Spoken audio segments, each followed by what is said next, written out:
Imagine surviving an atomic bomb. Now imagine surviving two.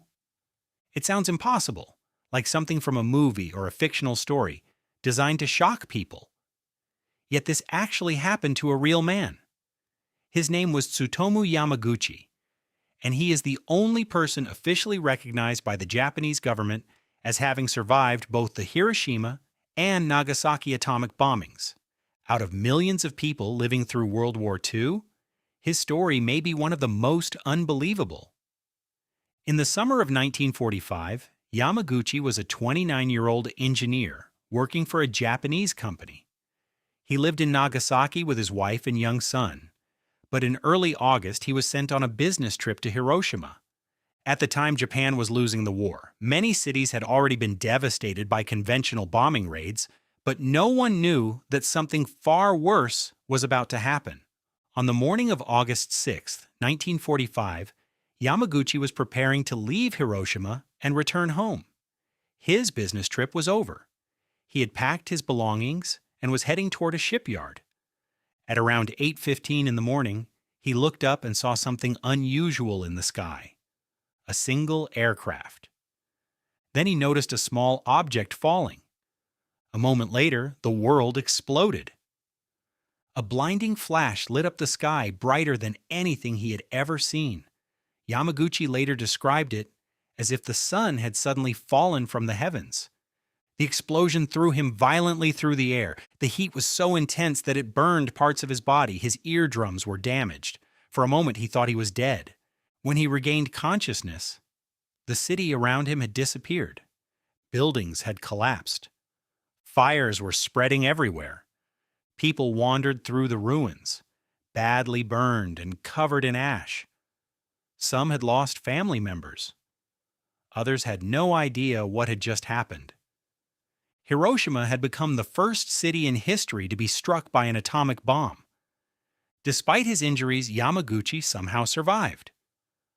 For the rest of that day and through the night, he searched for shelter and tried to understand what had happened. There were rumors of a new type of weapon. Others believed an entire fuel depot had exploded. No one truly understood the scale of the disaster. The next challenge was getting home. Transportation had been destroyed. Communication systems barely worked.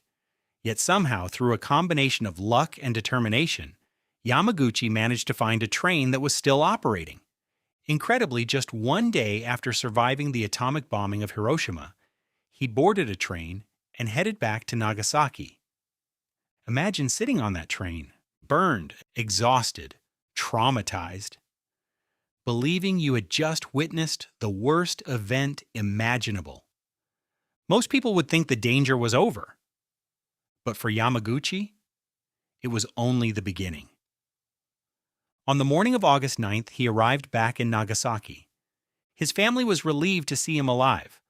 Although injured, he immediately reported to work. His supervisor reportedly found his story difficult to believe. After all, Yamaguchi was describing a single bomb that had destroyed an entire city. At around 11 o'clock that morning, he was in an office explaining what he had seen in Hiroshima. Then suddenly, another flash, another blinding light, another explosion. A second atomic bomb had been dropped, this time on Nagasaki. The force of the blast shattered windows and sent shockwaves through the city. Once again, Yamaguchi found himself near one of the most destructive events in human history, and somehow, once again, he survived. Many people who lived through one atomic bombing never recovered physically or emotionally. Yamaguchi lived through two. His wife and son also survived, though they experienced the effects of the second bombing. The war ended only a few days later when Japan announced its surrender. For most people, the nightmare was over.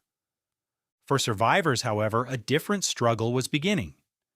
The atomic bombings left many people with long-term health problems. Radiation exposure caused illnesses that doctors at the time barely understood. Thousands of survivors developed cancers and other diseases years later. Yamaguchi spent much of his life dealing with health complications related to radiation. Yet he continued working, raising his family, and building a life after the war. For decades, he rarely spoke publicly about his experiences. Like many survivors, he preferred to focus on moving forward. But as he grew older, he began sharing his story more openly. He believed future generations needed to understand what nuclear weapons could do, not through statistics, not through military reports, but through the experiences of ordinary people. His story attracted attention around the world. Many people found it difficult to believe. Surviving one atomic bomb already seemed nearly impossible. Surviving two sounded like a myth, yet historical records confirmed his account. In 2009, the Japanese government officially recognized him as a survivor of both bombings. This made him the first person to receive such recognition. By then, he had become a symbol of resilience and survival. But perhaps the most remarkable part of his story isn't that he survived. It's what he chose to do afterward. He could have spent his life consumed by anger. He could have retreated from the world. Instead, he spoke about peace. He encouraged people to learn from history. And he hoped humanity would never repeat the mistakes that created such destruction. When people hear the phrase surviving two atomic bombs, they often focus on the odds. The chances seem impossible. But Yamaguchi's story is about more than luck. It's about endurance. It's about continuing to move forward when everything around you has fallen apart. It's about returning home after witnessing unimaginable devastation, only to face another disaster and still finding the strength to carry on. Today, Hiroshima and Nagasaki have been rebuilt. The cities are full of life, businesses, schools, and families. Visitors walking through the streets might never imagine the horrors that occurred there in 1945. Yet the memory remains. And among all the stories from that era, few are as extraordinary as that of Tsutomu Yamaguchi, a man who survived the first atomic bomb, then survived the second. A man who witnessed history at its darkest moment and lived to tell the tale. And perhaps his story serves as a reminder that even in the most unimaginable circumstances, the human will to survive can be stronger than anyone expects. So the next time you hear someone say that lightning never strikes twice, remember Tsutomu Yamaguchi, because against all odds, history did.